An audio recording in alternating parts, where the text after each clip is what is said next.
It was supposed to be a calm day, but up above the clouds were swirling and churning. Rebecca Madison saw and heard the wind whistling outside the car, but she didn't care. It was warm inside the car, so what did the biting cold outside have to do with her? It didn't matter at all. At that moment, the only two things that really bothered Rebecca. The first was the clock with the numbers on the face clearly written 7:46. Today was Monday morning, it was 7:46, and she needed to be at her desk at SMC, a pneumatic equipment manufacturer, by 8:00. She had about 15 minutes to drive. That was in the unlikely event that all the traffic lights turned green. She knew that wasn't going to happen, but for now she wasn't worried. She was in the suburbs, the road ahead and behind were deserted. She increased the speed from 65 to 70 miles an hour. Her job involved customer relations, wasn't glamorous, but that was all she has, and she's very good at it. Lately she's been taking more risks, she's been late more and more, it's become a bad habit. Well, it's easy when no one's looking, although it's not every day, but at least twice a week she sneaks in at the last minute. Things started to change when her supervisor noticed it, and since their conversation last week, things have gotten a lot more complicated. Lately things have been so confusing, mainly because of her other problem at home, her mother. Rebecca has never been married, she's lived alone for years, and life is perfect, she thought. It would be easy to ask her mother to come live with her. It was right after her father died, and she couldn't stand the thought of her mother living alone. She believed that her house was the only place for her mother, but over the years she started to wonder if it was worth it. Her mother is almost 95 next April, still a lucid woman. Rebecca sees it every morning. The only problem is her mother's lost her lucidity that floor. Her mother had the sunset egg syndrome. Every morning her mother was still the woman she remembered, except for the wrinkles on her face, but at night looking at her really made her depressed, even unbearable. Rebecca didn't want to use that word, but it was really a nuisance. That was why Rebecca was always late. She loved to look at her mother every morning, scared to think of what state she would be in when she got home, and there was so much to arrange. She had to lock the door and hide the key so she wouldn't wander out. There was so much medicine, she had to help her go to the bathroom and change. She had promised she would never put her in a nursing home, and now that promise was stronger than ever. Rebecca knew that if she put her in there, she would never see her mother in the morning again. It was hard, but she and her mother always tried their best. She was determined to do so for the rest of their time. That morning the thought came to her like every morning. She should call her mother and talk to her one more time, a little before the day started to wear everything down. That was all she needed. Her mother didn't need to be healthy to help her get over her sadness, but when she reached for her bag, she realized her phone was still on the nightstand from early morning. She had forgotten it when she rushed out of the house. She was so angry that tears came to her eyes out of frustration, not sadness. All she could do was sit there with the static of the radio, watching the fields of dead corn silently pass by. She pushed the speed up to 75 miles per hour, and the sound from the radio started to seep into her mind. She started to listen unconsciously, but she wasn't really listening to anything. It's still unclear the extent of the current event. The Chinese government has declared a national emergency. There is currently no official information on the events that have taken place over the past 2 hours, and China has refused all offers of assistance from the United Nations. No sources have confirmed further details, as communication with the country is difficult, and many intelligence satellites show widespread power outages within the borders of this country. Many rumors have begun to circulate, ranging from plausible to completely absurd, although the intelligence community has flat out dismissed most of these rumors. It is hard to ignore the fact that many of the news sounds very similar to the rumors from last week about Somalia, where Rebecca switched from M to FM. This morning she did not want to listen to the news, she preferred music. She allowed herself to get lost in the rhythm of the country song that matched the scenery perfectly.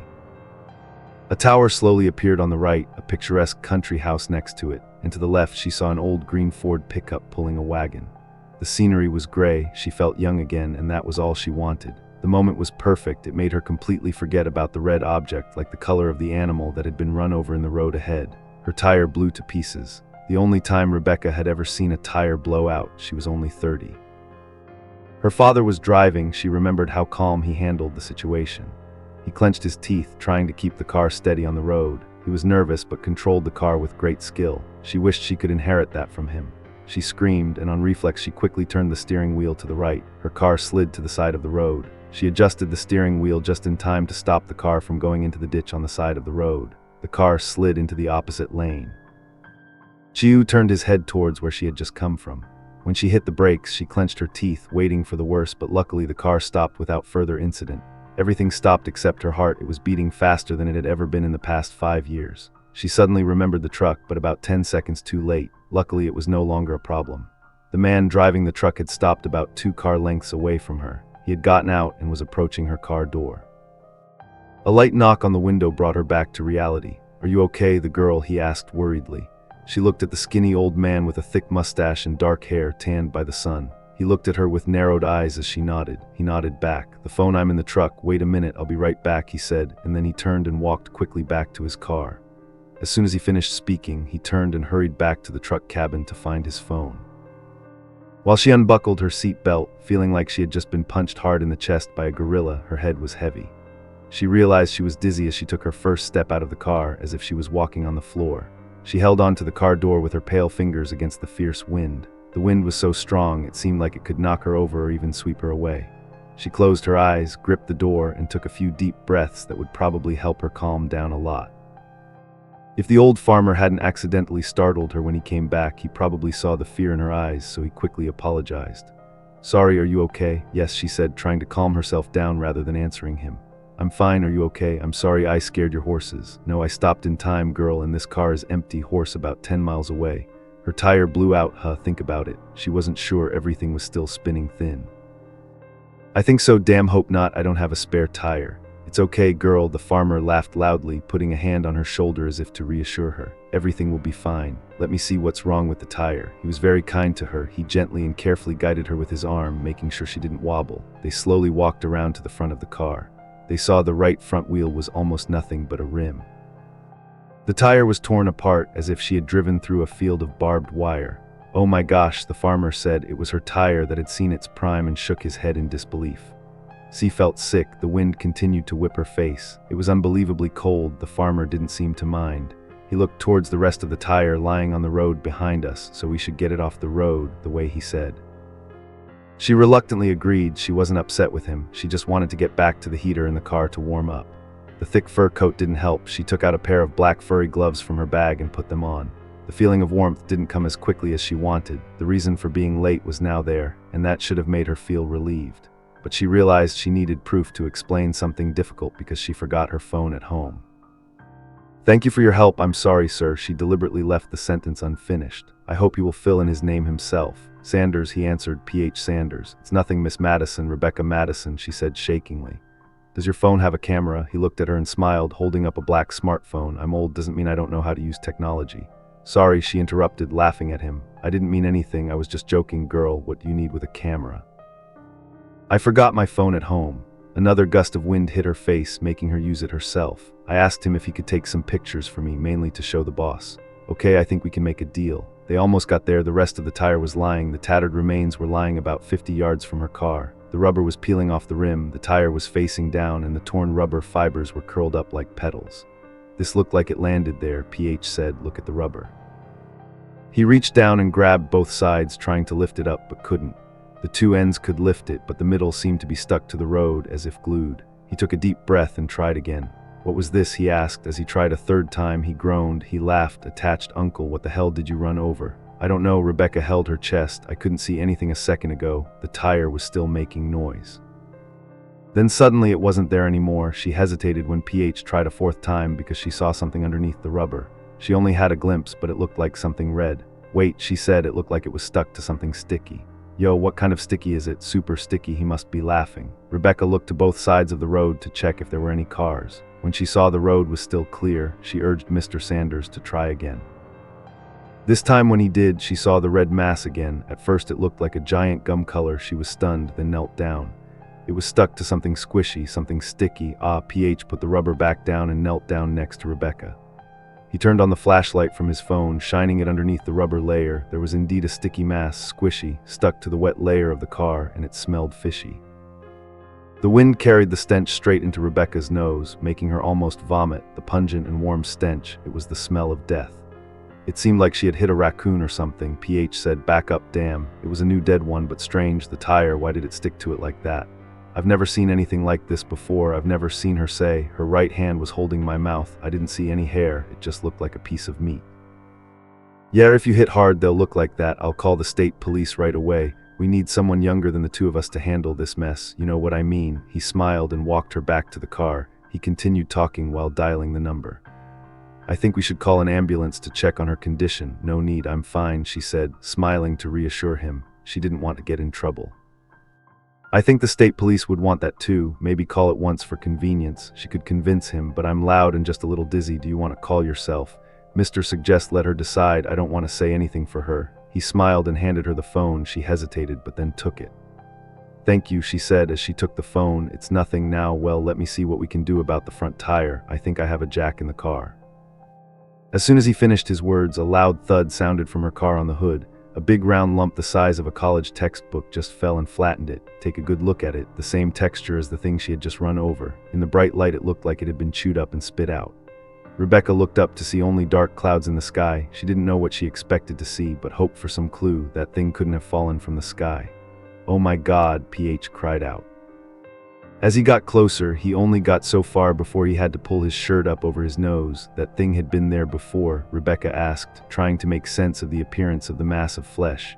I don't think so. I think it just fell onto her car, but where did it come from? Oh my God, it stinks. With every step, Rebecca, as she got closer to the mass of horrible substance, her stomach churned rapidly from the angry clouds above. Whatever it was or had been, there was no sign of what it was anymore. It didn't resemble anything natural she could think of, just a shapeless slime. A stream of red liquid dripped from it slowly down the hood of the car. She tried to push away the thought that it could be blood from something. It wasn't flesh, right? The only part that wasn't blood red sticking out from above looked like a spine. It was small and white, and while the rest of the mass seemed soft, this part was solid. As it got closer, Rebecca realized it was split into two white branches. She took a step back as her mind took shape. This thing was a tooth. Why, she asked, even though she knew it was probably true. She didn't know what this mass was. But that thing sticking out was definitely the root of a tooth, probably a human tooth, before Phil could answer. Rebecca had let go of what had her stomach onto the black asphalt. She fell to her knees beside. Her head was spinning and aching, unable to speak. His voice less cheerful. Surely it couldn't be. Another sound of flesh rang out. This time the sound came from the direction of the field with a horrible crack. Rebecca didn't want to look, but she still watched as the dead corn stalks were thrown into the air. Before they could fall, another mass fell next to it amongst the pile of dry corn leaves. Pieces of corn stalks clung to the sides of the mass and stuck to it. The mass rolled and bounced in response to the impact. The other blocks followed and fell. Another one fell behind them about 200 yards down the road. Before it hit the ground, another one fell onto the road behind PH's truck. Rebecca saw it fall straight out of the sky, no sign of being thrown, it just fell straight. Another one fell into the dead trees far to her left. The weight of it broke the branches high. She couldn't see where it fell or if it had fallen at all. Another one hit the top of the silo, making it ring a loud bell. The sound echoed in the structure. The jump block still clung to the top of the silo's dome like glue. Rebecca looked up at the sky above. The clouds swirled as the jump blocks fell from somewhere inside it. They appeared at first as black drops of ink against the gray sky. But as they fell, they took on color and turned into disgusting slime that was now littering everywhere.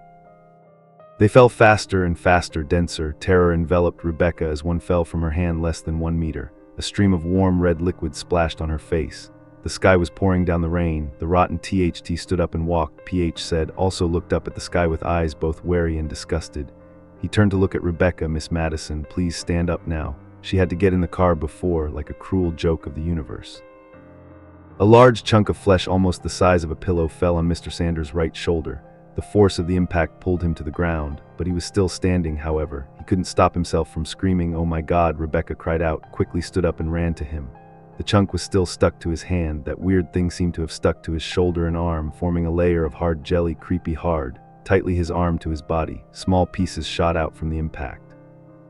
Stuck to his face and chest, he gasped in pain. I think it broke my shoulder. Damn, take it off. Please take it off. He begged. Yes, wait a minute, Rebecca said, eyes still looking up at the sky. As the seconds passed, the rain of flesh fell more densely, heavier with each passing second.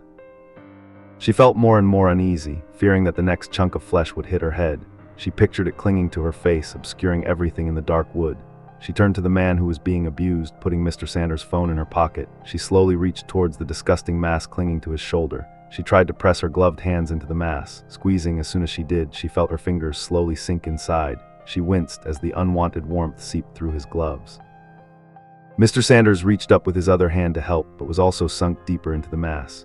She took a deep breath, unfortunately inhaling the stench, and tried to pull hard, causing Mr. Sanders to stagger forward, but the mass didn't budge. It clung to him like glue. After another pull, she realized her hand was stuck to it too. Pulling harder, PH groaned in pain. Pulling harder, my hand, Rebecca panicked. saying, "My hand is stuck." She tried to struggle slightly to pull her fingers out. But they were stuck to the mass. She tried again, this time pulling down. She used all her strength to pull, but just made Mr. Sanders fall to the ground. He fell hard onto the asphalt, almost dragging her down with him. They couldn't do anything. Mr. Sanders winced, and tears started to fall as she pulled him up. Rebecca realized this wasn't working, so she tried to free herself. She didn't want to, but her survival instinct urged her. They couldn't waste another moment outdoors. She cursed and struggled and pulled, but the disgusting thing was clinging tighter than anything she'd ever seen. She tried to pull with her left hand and push with her right. Her left glove came loose, and part of her arm was free. She realized she could pull her hand out of the glove. "Please try again," Mr. Sanders begged in a pathetic voice. He couldn't open his eyes anymore, at least his shoulder was dislocated, and she knew that she couldn't do anything alone to pull the chunk out of his arm. The most important thing for them both now was to find him quickly. She tried to pull her hand out of the glove. The rain was pouring down faster and harder. Another chunk of flesh fell onto her car, right on the roof cabin. 3 other blocks hit Mr. Sanders' car, all too close for her to feel safe. Mr. Sanders didn't realize what Rebecca was doing until it was too late. "No," Mr. shaking his head, "no, please don't, please." She tried again, "Please, it hurts so much, it hurts so much." She strained to pull her hand out of the glove and peeled off the chunk of flesh that fell and hit her windshield. It was the size of a tire. "I'm sorry, I can't do anything right now. We have to find your uncle's place. Please go back to your car, stay there until it's all over." She didn't hesitate to turn around, open the car door, and Mr. Sanders just staggered back. He started dragging himself towards the truck, limping and groaning. He looked up at the sky through tears of fear. Rebecca slammed the car door shut just in time for a thud to hit the hood. She screamed, fumbling for her keys. They were in her pocket. That reassured her. But then she sensed something else. A phone, Mr. Sanders' phone. She took it out and looked in the rearview mirror. Outside in the pouring rain, meat only. And Mr. Sanders was practicing walking through it. By some miraculous luck, he had made it that far. He could barely reach his car door. A small chunk of flesh the size of a book fell on his left leg. Pinning it to the pavement, Rebecca could only watch as he crashed to the ground face down. He had no choice but to leave his fate to the heavens above. She tried to look at him through the back window, but the thick layer of flesh had clung to it, blinding her. She could only witness the horror in his side mirror. It looked so desperate. The sound of the rain pounding drowned out all sound, but she could still see his head moving. He was screaming for help. A larger chunk of flesh fell on his back, breaking it.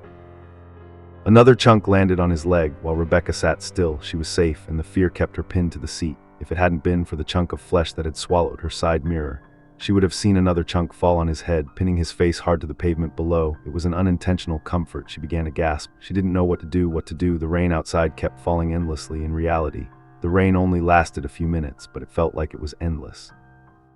It seemed like it was hours. In that seemingly endless time, all Rebecca could do was scream. She climbed into the back seat away from the cracking windshield. She slowly hugged her knees to her chest. She hugged herself while the heavy rain covered the car. She was engulfed in it. Soon the slime covered every corner of the car and the windows. They swallowed the light. She was left alone in the dark. Long after the rain stopped, Rebecca was still crying in the dark. Luckily, the windows kept out the rain of flesh. But they couldn't stop the stench that flooded in immediately. The smell threatened to suffocate her. But now she didn't care about it. Rebecca could finally move her arms and legs, but she didn't want to. The car protected her, but she still felt like she was surrounded, like a child covered in blankets. She didn't dare show any limbs for fear the monsters would grab her. The darkness that wasn't completely covered everything. A faint light filtered through the gaps between the slime masses outside. A pale red light filtered through the gaps between, creating undulating streaks that covered her car like lightning. But that light wasn't enough to help her see anything clearly. When she couldn't bear the weight of the darkness anymore, she reached for Mr. Sanders' phone, which was lying face down on the dashboard. She stumbled, dropping the phone on the floor. The light from the phone immediately shone brightly. But thankfully, after her eyes adjusted, she reached for the flash function. She was glad to see that the phone was still unlocked. She turned on the lights and the whole car was lit up. She wasn't prepared for what she saw. A suffocating fear came over her when she saw the thing clinging to the car. They pressed against the glass. As if hugging her, the big glass was intact except for the back window. It was almost shattered, but every piece and crack was held tight by the disgusting slime. They didn't move, silently hugging the car. Rebecca suddenly remembered the saying. The story of Jonah and the whale, and she imagined Jonah must have felt like this. She was being swallowed. She needed to get out. She rolled over and again hesitated, reaching for the door handle. She didn't want to touch it more than necessary. She pulled on the handle, and when she heard the click, she pushed her whole body away, putting all her strength into the door. Her face was pressed against the window, but it wouldn't budge. The blocks outside held the door like glue. They resisted her. Opening the door was like trying to move a mountain. Rebecca screamed in desperation. She couldn't be stuck here, no, not here, she panicked, pushing harder over and over again. She threw all her weight at the door, but it wouldn't budge. She was like trying to break through a concrete wall. After trying every door, she realized they were holding her tight. She was really stuck, and calling for help wasn't an option. She tried calling 911 times on Phil's phone, no matter where she was in the car. She had no signal. The blocks jumped, swallowing all the light and all hope of contact with the world. The world outside seemed to be shrinking by the second. Angry, she kicked the window hard, hopping to break it, hoping that the things would fall out instead of in. If they were still clinging without the window, she would try to use the sharp glass to cut it out. With one hard, decisive kick, she shoved her heel into the window. The only result was that she almost broke her leg as her knee was overstretched. The pain sent her back into her original curled-up position. She started to cry, begging for someone to help her. Instincts told her that if she screamed, someone would hear, someone would come, help would come, but her heart told her that was a lie, and it was true. For a long time, soon she was exhausted, and her voice was hoarse. Not a sound could be heard from outside the car. The wind had stopped along with the rain long ago, and since then there had been no noise, no birds, no vintage cars. No people. The silence allowed a small crack to be heard. The wind was loud outside. She froze, listening. She thought it was an illusion. But then the crack, another sound, and then another. She realized it was real. The sound of someone stepping on dry leaves. Something was moving outside. The crackling sound came closer to her car, and she heard a voice. Who was in there? No old hoarse voice echoing through the jumping blocks. Was anyone in the car? He didn't need to ask a second time. Yes, she screamed. Rushing to the window. Yes, yes, please help me. I can't get out, please. The man came closer. He stopped right next to ask. Her car was covered in this thing. Almost can't move. It's stuck so tight. Wait for me a minute. It's starting to dry. I have some tools at home. I'll be right back. Rebecca smiled and thanked God. He must live in the house next to the stove. Everything would be fine. Yes, please, sir. Thank you, sir, she said, almost in a rush. The crackling sound came faster as he turned away. Relieved, she knew it was almost over, but then that day was about to destroy her hopes. The crackling stopped. Rebecca pressed her ear to the window, trying to listen. The warm glass pressed against her face. Nothing but the sound of her blood pounding in her ears, then a groan that lasted for a few seconds before turning into a grunting, a gasp. Something had happened to the man. He was only about 4 or 5 meters from her car. Mr. Nguyen cursed and groaned. A louder crack followed by a moment of silence hanging in the air, and Rebecca pressed herself harder against the window. She whispered a hello under her breath, then the silence was broken by his scream. Rebecca jerked back from the window, as if she had been burned. She panicked, asking him, "What's wrong?" "He's wrong." She didn't understand. Did the man fall? Maybe he twisted his ankle and fell, but could that hurt him that much? His scream was like a wounded animal. And paused for just long enough for him to take a breath. Then the scream continued, increasing in volume and intensity. "What was it?" she begged. "What happened? Please, are you okay? Say something." He finally answered in a hoarse, high-pitched and painful voice. In the seat of the car, he seemed to choke on the last syllable, as a horrible scream rose from his throat between the cries of pain. Rebecca could only catch a few words of what happened next. The sound in the seat was growing. "Feel it. Don't get out of that car, oh my God, no." And then suddenly the scream stopped. The silence fell again, and Rebecca was shaking. Her mind was spinning. Her breathing was ragged and rapid. Tears warmed her cheeks. No, she couldn't let him leave her. She didn't want to be alone again this time. "Wake up. What's wrong, mister?" With a panic. She reached up and lightly tapped the front of the phone against the glass window. That's when the thing moved, almost perfectly in sync with her movements. One of the slime clumps clinging to the window began to move, pushing the light, showing her each disgusting string moving ever so slightly. A coin-sized section splitting in two, then suddenly expanding. This made Rebecca backed away. At first she was only startled, then disgusted. The small part parted to reveal something new underneath, round and small and moving. Rebecca realized she was looking at an eye that appeared to be human. The thing had opened its eyes and was looking at the car through a single opaque blue eye. It looked around for a moment, then locked its gaze straight on her. "No," Rebecca whispered, as if speaking would change her reality. Terrified, she couldn't tear her eyes away from this unwanted starring match. The eye stayed still. He looked, then blinked. Rebecca wondered what this flesh and blood creature was thinking. She couldn't resist its lifeless gaze, giving nothing away. Could it think? Why was it looking at her? Why was all this happening? Then in the corner of her eye, at the very edge where the light hit, she saw it. Another eye had emerged from the jumping flesh. As she shone the light, she saw the eye staring at her too. Couldn't believe it could see her. The eye that was brown now bore a long crimson tear through the wounded eyes that still followed her. No matter where she moved in the car, both eyes were watching her. It didn't take long. They were everywhere. Every piece of flesh fell from the sky and stuck to the car. Finally, one eye opened, and they were all focused on him, looking down at her. She didn't feel alone anymore. She felt like a trapped animal, a fox far away in a trap. The hunters didn't need to act. They just watched, waiting. She was their prey. Rebecca dropped her phone. The lights went out. The whole car was plunged into almost complete darkness. Darkness could have been a comfort if she wasn't so sure those eyes were still watching her. She knew the darkness couldn't protect her. She didn't know how much time had passed in the car. Rebecca wasn't sure if she had passed out or just lost track of time. But when she regained some consciousness, it was late afternoon, the phone with only 15 minutes left. The time was 45, she should have home. But instead she was lost and trapped. She needed to be with her mother. Maybe it was that realization that helped Rebecca regain her mobility. Moving from chair to chair, from corner to corner, she searched for the signal. The battery of her phone was slowly fatting. Time passed, but still no signal bars appeared. She couldn't find any signal. Carefully she tilted the phone towards the window. A little light reflected back, enough for her to see some patches of flesh outside. Relieved instead, the eyes were all closed. She examined each patch, wondering if the eyes were just a product of extreme fear. The slime had turned back into shapeless lumps, and it was better to be lucky. Maybe those eyes had never existed. She wondered if the man outside really existed. Since she let the darkness envelop her, there was no sound except her own breathing. The cold, unnatural silence was heavier than the darkness around her. She was still completely unaware of what was happening outside or the world outside. What does it look like? Is the rain widespread yet no help has come? And she doesn't dare believe that there will be. Maybe she's quarantined. Surprisingly, the thought makes her feel relieved in that case. At least there are people out there and she'll eventually be saved. The other theory is much more horrifying. Could it be that the rain of flesh has spread everywhere, covering the whole country, the whole world? Rebecca uses herself, remembering China. Did something happen in China and Somalia? Did the rain happen there? She blames herself for turning off the radio. Is she alone? Not really, and completely alone. She still hopes there are people out there. But what if they all met the same fate as that man? Maybe the car that protected her, the one who saved her, was also the damn one. She was stuck in her own chaotic thoughts. These things reminded her of a special childhood memory. She remembered the day her father accidentally ran over the poor cat. Back then they were sitting in the old F-150 in the bright sunlight. A fat gray cat suddenly darted out into the street. As if it had been waiting for the truck, it couldn't have timed it any better. She still remembered the feeling.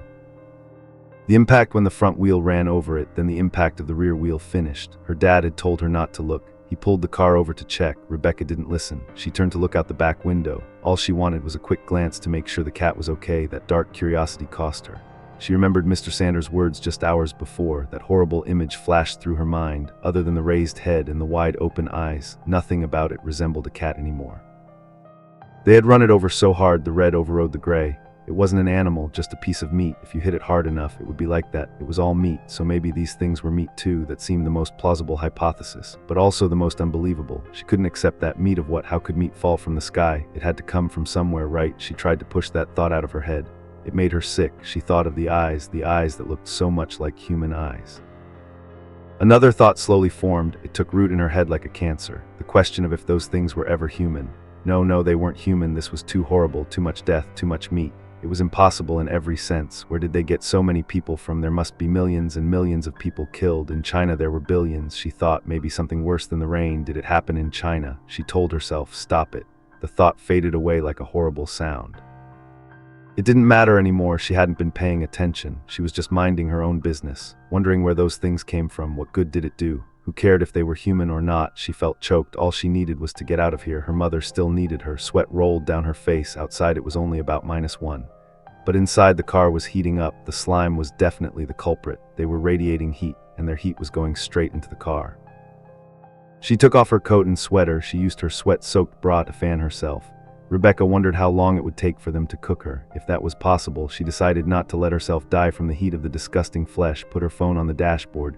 She moved to the driver's seat. She didn't like this. The chunks were sticking too close. But if she let herself get cooked anymore, she wouldn't be alive. She regretted it. She went back to the driver's seat. She couldn't stop thinking about driving away. It was impossible, but it was a hope. The windshield was blocked by the chunks, and they might as well have held the wheels to the ground. She would never move, couldn't go anywhere, wondered if the noise would make the chunks angry. She remembered the eyes. It had been hours since then. And the eyes hadn't turned around, thinking if they wanted to hurt her. They've been doing it for a long time. Rebecca started the car. The engine revved twice, and then started to explode. More heat came out of the vents in heavy wet waves. She choked as the new stench filled her right nostril. A moment later, the air conditioner started. The radio was silent, as she knew it would be. In the meantime, she tried pressing the gas, curious if the car would roll, switching into drive. She gently kicked the accelerator. The engine accelerated, but the wheels only jerked slightly, feeling like she was climbing over the curb. She increased the throttle, but the car still didn't budge. She cursed the damn wheels and her entire unlucky life. A groan rang out above her head, not a growl from the masses. but from her car the hood was caved in, something was pressing down on it. Through the window, she saw the masses jerking. They started to move in response. It must have been the noise of the car. She accidentally woke them up. Cursing her mistake, Rebecca pulled the key out of the ignition. The noise died down, but the things didn't stop them struggling to move. Pushing and shoving each other in the small space, maybe they were looking for Rebecca, holding her breath, waiting for those movements, making the car shake from side to side. The car was swaying harder and faster. She felt like she was going to throw up. The steering wheel was the only thing she had to hold on to. Luckily, the shaking didn't last long. Just a few seconds later, everything stopped. The car returned to balance. The air was still calm. Rebecca took a breath of exhaustion. She let go of the steering wheel.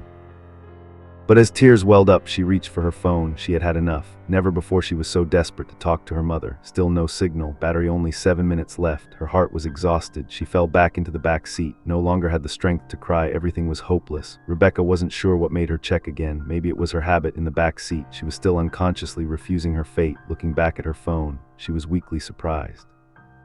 But finally a connection appeared. There was a signal. Rebecca wasn't sure her fingers had moved that fast. She dialed her home number. She raised the phone to her face, but didn't know if she could say anything. Her hands were shaking, covering her mouth. No evil in the world could compare to the next 10 seconds of waiting. Each beep seemed to hit her hard. It tore her deeper than any disgusting mass outside could. Make the burst of joy give way to pain. She could only hope that God, if there was a God, wouldn't let her down. That's what her mother always said. Her mother always have faith. And this time Rebecca's faith was rewarded. Hello.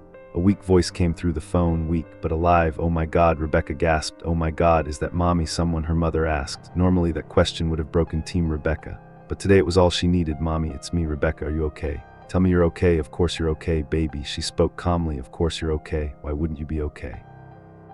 Rebecca raised her fist and kicked her legs a few times in childlike joy. A smile on her lips. She's so wide it's hard to describe. Thank God her mother is safe. That means there's still hope. Maybe this nightmare isn't as widespread as she feared. Maybe, just maybe, there's still a chance for her, for everyone. "Mom, what's going on over there, Mom?" She's confused. "There's nothing, there's not much here. Someone has to water the flowers." "Mom should water the flowers." Rebecca says, "No, don't go out, Mom. Listen to me." "Can Mom turn on the TV?" "Is the TV saying anything?" "Do you want to talk to Rebecca, Mom?" she asks, confused. "Mom, it's Rebecca." Rebecca should have been home already. "She's always home, Mom." "Sorry, Mom," a little confused. Those words made TM's heart ache. "I'll be home, Mom. I'll be home soon. I promise I'll be home. Be careful, Mom. I'll get to the tree." "Should I do that today? The rain's so heavy." Rebecca is stunned. No way could it be that the rain has spread so widely. Her house is miles away, but her mother is fine. Maybe she's just lucky. She's in home, and just those slime balls outside, she'll be fine. But what about the flowers? Rebecca knows her mother's temper when she's not sober. And if she's really determined, "Listen to me. You've never been as serious as you are right now. Don't go out, Mom. Mom will do what you want. Only Rebecca can." "Mom," Rebecca screams, "don't leave the house. Plants don't need water. Listen to me, Rebecca. Stop." If these are the last words she says to her mother, she doesn't want to be hit or screams. She takes a deep breath and begs her mother, "Mom, please wait for me to come home. We'll water the plants together. Just wait for me to come home. Be quiet, okay, Mom?" She replies, "I'm home now, Mom, and Rebecca will water the flowers together. They really need it. I'll be home soon, Mom." The last words choke up. "I love you, Mom." The call goes off. Only 3 minutes left. The battery is about to take her into the dark, but now she has to act. She has to get out. She couldn't save Mr. Sanders, nor could she help the other man. But she refuses to let anyone else die. Not her, not her mother, no, someone. Adrenaline rushed through her veins, and with a warrior's roar, Rebecca lunged at the window. It moved. The flash was bright. As the phone ran out of battery, every last drop was precious, and if it was turned off, Rebecca's hope was gone. She lunged twice more. She put her strength into her right shoulder, then her left. The door moved slightly, but still didn't open. A small ray of light came in from the edge. Both her shoulders were aching, so she lay on her back and kicked hard with her feet. The battery was 2 minutes left. Her legs ached, especially her right ankle. As the old pain returned, the pain didn't slow her down. Even though each kick seemed futile, she refused to stop. She would get out or die trying. She didn't know how true that statement was. A slimy mass moved in the corner. The light slipped through the newly formed crack between the door and the car. She didn't see it until it was almost touching her leg. When she saw it, she immediately pulled her knees up to her chest. A thin, tentacle-like mass of flesh had crawled into the car. It crept forward with what looked like claws. The battery arm fell down to one part. There was a noise behind her. Turning her head, she saw she was surrounded through the other door. More tentacles were crawling into the middle of the seat. There was no safety left. As the two sides got closer, the rear glass started to crack. As more slime pieces got into the gaps, they crawled through each piece of broken glass, dragging each piece of debris clinging to the tip of the tentacle. They were coming for her, but she was ready to face it. If anything, the invasion of those things encouraged her even more. Now her and her mother's lives were being threatened with her high heels. She stomped on the first tentacle that had invaded her space. It jerked and was pinned to the seat. At first she thought the liquid that leaked out was blood, but it flowed out slowly and thick. It stuck to her shoe like syrup. She screamed in disgust and threw the tentacle hard on the floor away from her. The door was pulled open by the slime for the tentacle to crawl in, and she saw her chance. She gave one last kick, both legs. The flashlight went out, and with a final scream, the light filled the car. The past few hours she had thought of everything that could happen, every scenario that ran through her mind like daydreams. The memory of the man had intensified most of those thoughts. She thought of the RCK under his feet and the horrible screams. She wondered what she would find out there, but she was more afraid of what she might find. Rebecca wondered what the world would look like when she got out, but nothing she imagined could compare to what she found, as soon as she kicked the door open and jumped out of the car. She suddenly felt like she was standing on a distant planet. A loud crack sounded when her boots hit the ground. It was like she was standing on thick snow. The stuff covered every inch of her feet. In fact, it stretched so far she could see all the way from horizon to horizon. Jumping blocks covered the landscape. The landscape reminded her of Mars because there was no green around, the red stretching to infinity, the rough terrain, and all the trees that she saw along the fields that were gone now. The only things that stood out above the rugged terrain were the crusts around the houses and the old cars that looked like they were covered in scales now. Most of them were still standing, just dotting the landscape in every direction. The man's house was still there, the porch that protected his front door from the rain. The creatures had dried and hardened, making a burrow around the house. It was a relief to see that they hadn't invaded everything. The silo had collapsed, pieces lying around the side of the house. The weight of the things was probably too much for it to bear. Rebecca hoped her house had held up better. When she saw the old man, she couldn't help herself. She screamed. The old man stood motionless on his knees between her car and Mr. Sanders' truck. He was probably going to check on Mr. Sanders like he had done to her when the things got him. She saw it crawling up his pants leg, a cluster of tentacles, very similar to the ones that had crawled into the car. She crawled up his pants leg at the ankle where his skin was exposed. One of them had digging into his flesh. She watched the tentacles rise like a snake. They wrapped around his legs. They crawled down his body, and she thought she could see the tentacles branching out underneath his clothes. They wrapped around his torso, but they all stopped before they reached his neck. Blood soaked through the tops of his blue-buttoned shirt. The most horrifying part was his head. It was forced back in place, and his mouth was open, from which grew dozens of small stalks like blood vessels, ending in red petals like plant petals facing the sky. Liquid circulated inside them. As if pumped up from his heart, these hideous branches wouldn't have terrified her so much. If it weren't for his eyes, they were still open, looking straight at her. Then he took a weak, heavy breath. He was still alive. She sobbed, but her stomach was empty. Beneath him, she saw a hump protruding from the ground, and another horrible cluster of flowers growing from it. Rebecca knew they marked Mr. Sanders' grave. If she could still call it a grave, would he still be living down there? Was that even possible? She prayed for mercy and forgiveness from Mr. Sanders. She knew she didn't deserve forgiveness. No, she couldn't have imagined this. Even in her worst nightmares, those things had grown through the man's body, taking him. She screamed again as she saw his stomach twitch. The man winced as something moved inside him. Rebecca wasn't sure there was a worse fate. The old man, with wide eyes of fear, gestured down. It took a few movements from his eyes for her to understand. But when she realized, she followed his gaze down. Rebecca hadn't noticed before, but there were small thread-like structures protruding from the jump blocks, each a few inches high. They looked like red ferns. A similar one was wrapped around his ankle, looking down at her own foot. She realized she had stepped on a pressure from the boot had activated one. One of the tentacles from the jump block below slowly reaching out. It squirmed around searching, but couldn't grab hold into the material of the umbilical cords. They weren't trees, they were traps. She nodded to him and thanked him. He didn't need to speak. She understood that it was of utmost importance not to let those bloody aspen tentacles touch her skin. She didn't want to leave the old man. She even wanted to help him, but he groaned in protest, trying. He waved weakly for her to go. Through his congested throat, he tried to speak, but no words came out. Rebecca knew it was too late, so she headed towards his house. Once again forced to leave someone, a tear rolled down the old man's cheek, like crossing a field of smudges, but Rebecca got through quickly and deftly.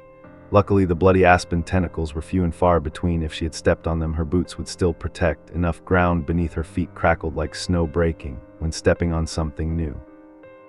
She heard a different sound, Jack's, this time not as light as snow, but as heavy as broken glass. Lifting her foot, she found it had crushed a mass of objects. The indifference made her continue forward regardless. Now there was no doubt about it. She was right. She had just stepped on a clock. Through the gaps in the block, she stepped onto the porch and found the door unlocked. The house was empty, at least as far as she could see. She called a few times to check, but no one answered, which made her incredibly grateful. She was still alone, sure, but she didn't want anyone in that house to see what had happened to the old man. There was a framed picture hanging crookedly on the wall of the old man standing with his family. He looked about 5 years younger, and his wife and 3 grown sons smiling at him. The eldest son held a child on his knee. Now the child was probably only 8. She didn't want to imagine what had happened to them. She was lucky to see the key ring lying on the kitchen counter. And even luckier, the garage door was open. Inside was an 8th-gen Chevy with patchy red paint. Rebecca looked at the road ahead. Hopping the truck would be enough. If the other things didn't block her boobies, then they definitely couldn't take a truck. They were dry, and that meant she could steer easily. Hopefully, she hesitated as she got into the truck. She imagined in horror the thought that the rain would come back, they would fall again, and she would be stuck again. This time there would be no help, and there was no hope. She took a deep breath, calmly opened the door, and sat in the seat. The engine roared, and it was the sweetest sound she had ever heard. The terrain was rough at first, but she got used to it quickly. She set her sights on this alien land. The road had disappeared beneath the surface of flesh. But Rebecca found her way. The houses, even though they were covered, were enough to help her orient them. They served as the skeleton of her mental map. The rest she remembered from memory. Amidst the unspeakable horror, she drove. The trees had grown in unbelievable numbers. The rain must have infected anything it touched. The bigger the creature, the bigger the tree grew. As it passed over a farm, she saw large bushes growing from what used to be cows. They were buried, but she had passed them in the morning. She was glad most of them were hidden. She didn't want to know who was in what grave on the road. She saw some horrible scenes of cars, very rarely. But she didn't find any living people in them. She slowed down to check, but each one had at least one door open. No one had time to take shelter inside. Instead, they were trapped outside. The lucky ones, those who weren't buried, could only watch as Rebecca drove past. A man pinned to the side of his minivan. His arm reached out towards Rebecca, but she couldn't stop. There was a couple, a man and a woman, which broke Rebecca's heart. The woman got infected at her knees when she fell. The man's hands were frozen in place, clutching the stems. Plants were growing out of her mouth. He tried to pull them out, but the tentacles took advantage of that to wrap around him. They entered him through his wrists. They looked staring at each other. No one looked at Rebecca as she drove by. They were trapped by their love. The puzzle of her situation was somewhat solved when she saw the helicopter. It was pulled down on one of the rotor blades, and around it was something surprising, yet completely natural. The helicopter had created a huge crater around itself, a crater of dirt and fire. The flames from the impact had burned the blocks jumping around it, had created a radius of about 3 times the length of the helicopter. Rebecca couldn't believe the sight of dirt and fire could make her so happy. It was great to see things pushed back, burned, and defeated. That feeling died as she saw the swirling clouds above. An eye, like the center of a storm, opened up above. The wind picked up and seemed to want to lift Rebecca's truck off the ground. The brakes were applied hard. She could only watch in shock at what happened next. From within that giant eye, 3 large shapes gradually emerged, blacker than the night. The emotions, giant tentacles hung from the clouds. They were thicker than skyscrapers and twice as tall. They hovered above the helicopter crash site, as if watching. Rebecca couldn't breathe, as one of the tentacles retracted back into the clouds. Its head split into 5 parts, 5 fingers. She could only stand there and watch as the hand, if she dared to call it that, disappeared into the sky, then returned with something huge in its hand. Pieces fell from that hand like sand slipping from a fist, and falling to the ground, the giant hand remained in place above the barren land below it, then began to loosen its fingers like rain. Pieces of flesh fell from the sky, covering the ground. They covered the helicopter, putting out the fire. In a matter of moments, the place was as if nothing had ever happened. The giant creature above seemed satisfied with its recovery, brought the remaining flesh back into the clouds. The other 2 tentacles hovered around the eye, watching their massive work. One tentacle split into a finger and gently touched one in the trees below it, like a gardener tending his garden. It was that disgusting metaphor that brought Rebecca her greatest enlightenment, the rain. All the infected humans were nothing more than fertilizer for that garden. The creature above disappeared into the sky, and the eye closed. Rebecca was no more. God help her. She cursed his name. The journey took almost half an hour. The town she had called home all her life was deserted now, not a sign of life. Fortunately, very few people were trapped outside. She didn't want to know if the shadowy figures were her friends or family. She just drove on, she thought hopefully. Most of them had found their way inside. Passing by the shops, she witnessed the truth. The doors were closed, but those things still came inside. People stood motionless, stuck to the glass like tortured figures. Some random movement happened behind the windows, but she didn't dare stop. Her house was so close. She couldn't recognize her house anymore. The once beautiful 2-story house with the gold paint and a stained glass rose on the front window, now nowhere to be seen under the thick layer of filth that had accumulated around it. The rotting flesh that covered her house, and nothing could have disgusted her more. That was what she thought, until she got out of the car and walked to the back of the house. Grief was not enough to describe what Rebecca felt after all she had seen. She had survived and fought. In the end, it had all come to this. She could only do so much. Fate had been cruel that day, her mother kneeling on the ground, Holding a watering can filled with water, her old eyes met Rebecca's. They were still green, still radiant. The vines had not completely taken over her body, but Rebecca saw them moving. It was only in that moment that Rebecca felt grateful for her mother's condition. She was glad that perhaps her mother did not understand what was happening to her. She seemed not to be in pain, the last of a defeated and broken woman. Rebecca labored into her mother's arms and held her tight. Her mother surprised her. Last time, "Mommy loves you," her mother said. "That's all Rebecca needs." "I love you too, Mommy," she replied. "I think you're right." Her mother whispered into Rebecca's hand. "The trees probably don't need this water," Rebecca laughed. "The last time, when infection takes over her."